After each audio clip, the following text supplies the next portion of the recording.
this past summer, thanks to the John Marshall Fellows Program and the John Carter Evans Summer Travel Award, I was able to go to All Days Limpopo in South Africa from about mid-May, right after the spring semester, to June, to work with Anthony Peniston and his project Vision Africa Wildlife at the Mukulu Maketi Reserve.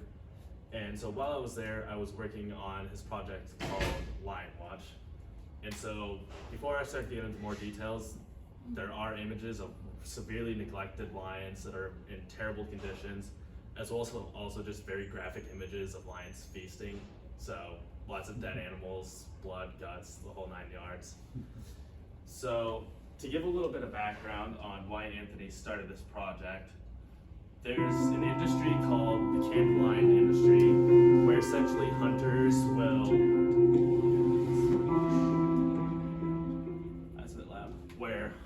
will essentially pay breeders to come into a closed, fenced-in facility to shoot the lions that are either drugged or baited.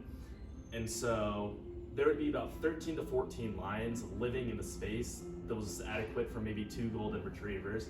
And so as you can see, he would put lots of males together specifically so that they would fight each other and they would get scars on their manes, because in the wild, that's what a natural lion would look like. It would have scars from territorial disputes, but because they're captive to the hunters, it's less desirable to have them be perfect.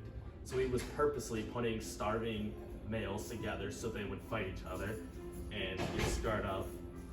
And so while I was there, I was primarily working with 2 groups of lions. There were 4 white lions, which is just a genetic mutation that does occur naturally, but it's almost always now selected for by captive breeders. They get this pale coat, pale colored eyes. There were 3 natural colored lions, which are kind of your classic lions. And then at the canned breeding facility that I briefly worked at, there were 60 lions, 2 tigers, a spotted hyena, and 2 servals. And so the reason I was only able to briefly work with the lions at the canned facility is because Anthony, the guy who set up the project, had a deal in place to essentially buy from the breeder all of these lions, and during that time, he was paying out of pocket to take care of the other guy's lions. But after about my 2nd time feeding the lions, we ran into the breeder, and the breeder essentially threw a huge hissy fit and banned us from the premise. Like, he specifically pointed at us and said, "You guys are no longer allowed to come here." And so by doing that, he ended up breaching the contract that he had with Anthony. And so now Anthony is in the process of suing this breeder to get complete control of these lions, to rescue and eventually get them to a reserve in Botswana where they'll be safe. And so the Natural Lions had names after sponsors because Anthony's project is entirely nonprofit. So the only way that he can finance it is through his own funds, and through funds that are essentially donated to him by a sponsor that he will eventually pay back. And so all of these lions are sterilized so they can no longer continue inbreeding and perpetuating these really bad genes. And if there was a very, very small chance that a lion got out of the enclosure and got to a native population, they couldn't spread these really bad inbred genes. And so the work that I mainly did was a lot of time was spent in the seat of a car, driving all across the country, trying to get food for these lions. There was a lot of just dirty hands because it's a lot of really hard work. Conservation isn't just going to like an online petition saying, "I want something to change," and donating $10. It's a lot of getting your hands dirty, like spending really long hours and really doing everything that you can for these lions and these animals.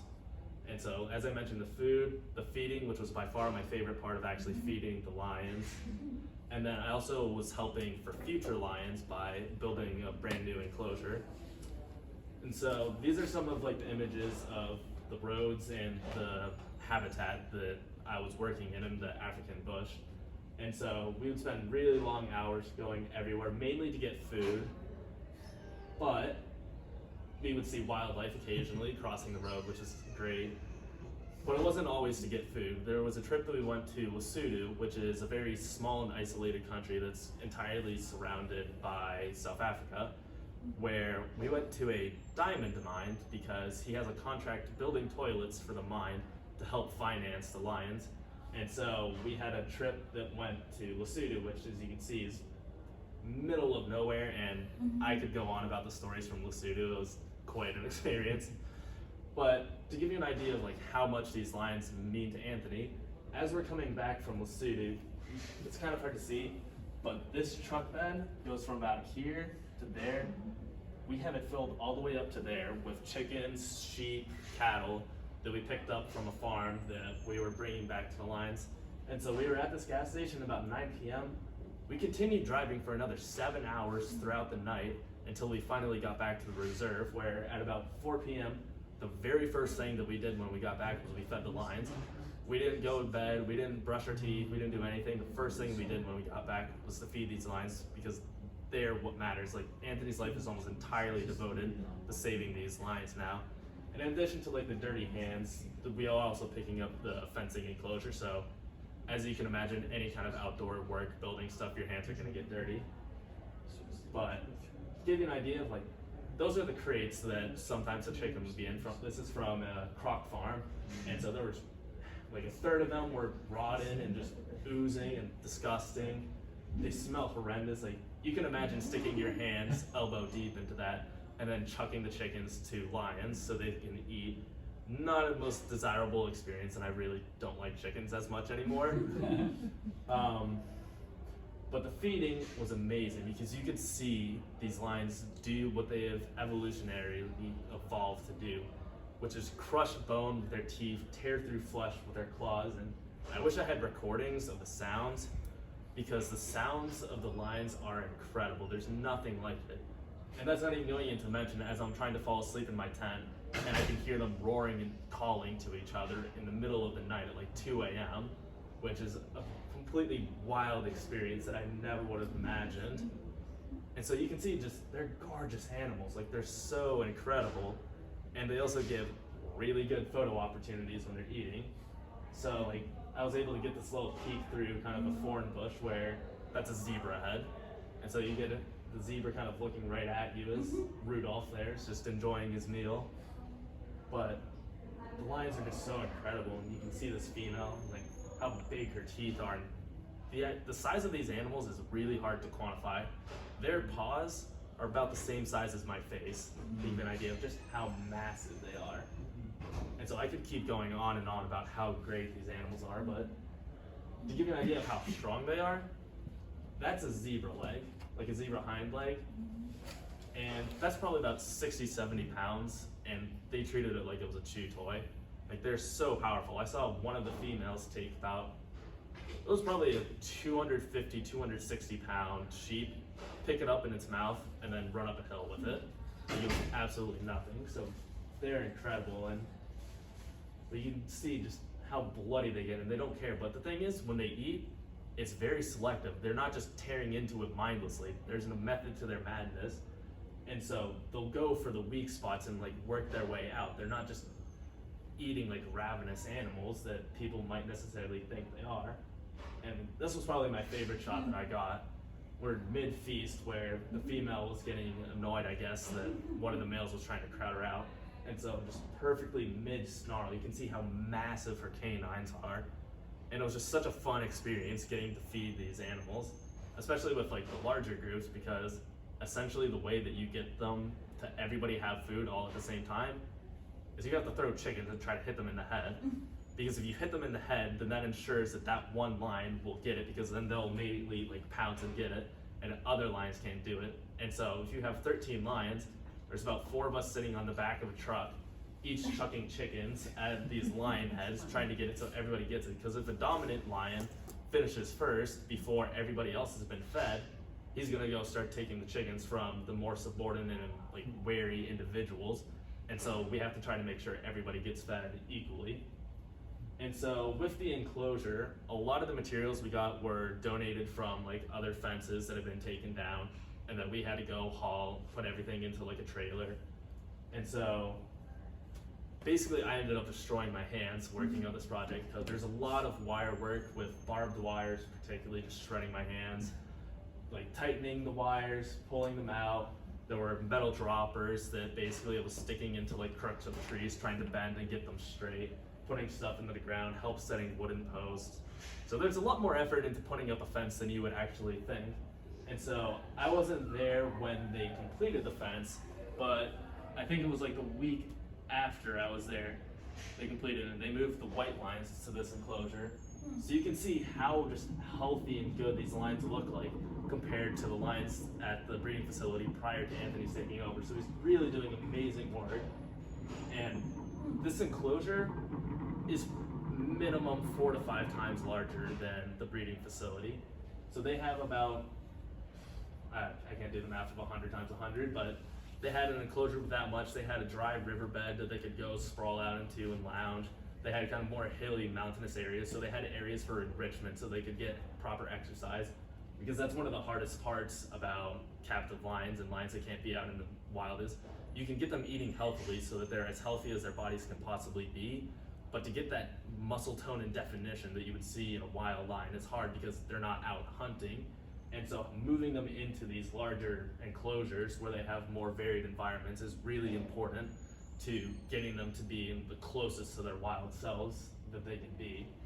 And so just like some of the benefits of working in conservation, that it seems like it sucks because it's a lot of hard work, your hands are always dirty, there's long hours, nobody's really thankful, but you get to do some incredible things. Like I got to go on game captures, and so one of the parts that I did was a game capture of giraffes, where I got to fly in the co-pilot seat with a pilot and a wildlife vet as we're flying over the African bush, chasing a herd of giraffes, so the wildlife vet can shoot it with a tranquilizer dart, which is the coolest experience of my life. Then the landscapes of South Africa, Botswana, and Lesotho are absolutely stunning. Like they're some of the most beautiful places I've ever visited. If you like wildlife, it's your dream destination. There's wildlife every 5 feet that you look, and such species diversity and richness in the area. And then the satisfaction that I know that I genuinely made a difference in these lions' lives and was actually able to do some good versus just donating $10 and not knowing where that money is going to, if it's actually going to do anything. But I was able to physically help out and do something. And so just like a couple highlights, like this is from a porch that looks over a water hole at the lodge that I stayed at, the Quality Lodge. And so that little awning area is a fireplace, and we would occasionally have little cookouts there. Then this is some more of the game captures where I got to get literally hands-on to the animal. And so we have a kudu, which is a type of antelope, a really big one that has very large spiraling horns. It's very distinctive. And then gemsbok, which is South African for an oryx. And so getting to get hands-on experience with animals was great because I want to do that in the future. And then Lesotho, as I mentioned, was incredibly remote. We were probably 6+ hours deep into the mountains away from the nearest paved road. There were these villages that were just some of the most isolated places that I can imagine. I figured that they have to be somewhat similar to what like early civilizations were like. And so you can see just these shepherd boys going up 3,500-meter mountains on the backs of donkeys, and they don't know anything else. This is their life. And it was just such a different, wild experience for me. Then like, there was a lot of time spent in Botswana because the ultimate goal is to get the lions to Botswana. And so like, this is a river that's one of the borders between South Africa and Botswana, the Limpopo River. This is the reserve that they want to move the lions to, and you can see that it's just wilderness for as far as your eyes can see. And it was so much fun, like going out and about in this reserve, looking at like potential spots for enclosures, like putting in a new road so that it was more accessible. I saw hundreds and hundreds of elephants in this area. And so this is just like a little collage that I threw together of some of the species that I got photos of and was able to watch. And so there's 16 different species there, and that's only a fraction of what I saw. And I wish that I had time to include all of them into this presentation, but time constraints. And so I've been talking with Anthony and like keeping in touch with him, and like this past week I've gotten some updates for him. And so right now he's in the process of obtaining 22 new permits for lions from different breeding facility to bring them into new enclosures. And so he's bringing 5 sometime in November, 5 in early 2020, and then the remaining 12 sometimes after that. And he's doing them in these groups to essentially minimize stress and give the lions time to settle into their new enclosures. What was really exciting is next week he's starting to build the enclosures in Botswana, which is super exciting because that's the end goal. Like that's the goal of this project, is to get these lions to Botswana where they don't have to worry about the breeding facilities. They don't have to worry about poachers. They have basically the best wildlife protection laws in the entire world. And like to reiterate, his mission statement is always, I remember him telling me, is first I wanted to save 1 lion, then I wanted to save 10, then 100, and then 1,000. And so he really is dedicating his life to these lions, and he's really doing admirable work, and he doesn't have any plans to stop anytime soon. And so while these lions are never gonna live wild lives like they should, and they've had to go through atrocities of the canned hunting industry, they still deserve to be treated like the kings and queens of the jungles that they really are. And so just to kind of leave you off, like a couple of plugs for Anthony. He has a website, visionafricawildlife.co.za, that you can visit. He has an Instagram page for the LionWatch Project, so you can all go like that if you have Instagram. There's also Facebook pages for LionWatch and the Vision Africa Wildlife page. And then he also has opportunities for volunteering, like what I did, so you could go there and do that. But then there's also opportunities to do research, because, like, for instance, there were 3 grad students from the UK that were there doing studies, either on the reserve in Botswana, or one guy was actually doing a personality study of the lions. So there's a lot of opportunities, and Anthony is very willing to work with people and spread the message about these lions. So, are there any questions? Yeah, how do you how do you divide the time, I guess, between taking care of the lions versus sort of addressing the underlying cause of the canned breeding and all this? Like you know, he doesn't worry about that, or you don't? No. You just focus I on think the. A lot of like his kind of social media presence is trying to bring light to the canned hunting industry, because personally it was something I had never heard of. Like, I knew of trophy hunting, but specifically canned hunting, where you're just purposely breeding these animals to shoot them in an enclosed area where they don't even have a chance to escape or anything. And a lot of times they're baiting them and luring them out with food, or they're just straight up drugging them. Like, I remember him telling me this breeder with leopards before would drug a leopard while it's sleeping, stick it up into a tree, and then point to a hunter. It's like, oh look, there's a leopard there in that tree. Take the shot. When the leopard's drugged, it can't do anything. So his social media and website presence is really kind of devoted to getting attention to it, and he's always sharing different articles about it. But then a lot of like what he's actually doing is trying to combat it at the actual level. And he's essentially just trying to buy out this industry by removing all their lions. If they don't have lions, they can't breed, they can't perpetuate this industry. Is it just in South Africa?